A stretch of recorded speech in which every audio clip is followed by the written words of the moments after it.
την άλλη.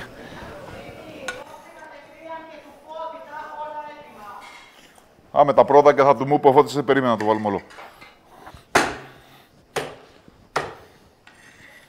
Έτοιμο, έλα πάρ' το η μερίδα.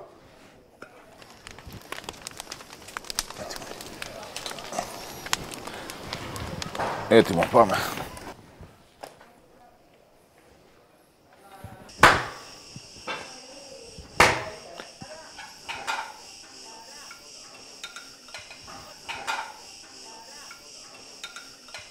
Λοιπόν, αυτή ήταν η διαδικασία του αντικριστού σήμερα. Το ψήσαμε, το παίρνουμε από το πλαίσιο, μόλις είναι έτοιμο ψημένο. Πάμε μέσα, ζυγίζουμε, πουλάμε, δοκιμάζουμε και την άλλη βόλτα με καλό. Όλα εντάξει, είναι όλο ψημένο. Είμαστε έτοιμοι. Λίγο θέλουν τα κεφάλια ακόμα. Το αντικριστό σε 3 ώρες ήταν έτοιμο. Τι γουστάρεις? Έλα εδώ, έλα μαζί μου, Φώτη. Να σου κόψω τα πλευρά. Να σου κόψω το ναι. Έχουμε και τους πελάτες ό,τι προτιμά ο πελάτης.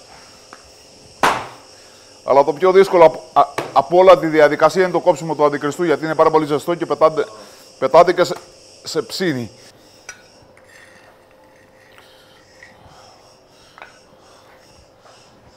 Αυτή είναι η αποθήκευση. Το κλείνουμε. Και σταθερή θερμοκρασία περίπου 5 ώρες. Ευχαριστώ πολύ. Γεια σας. Γεια σου, άντρα μου.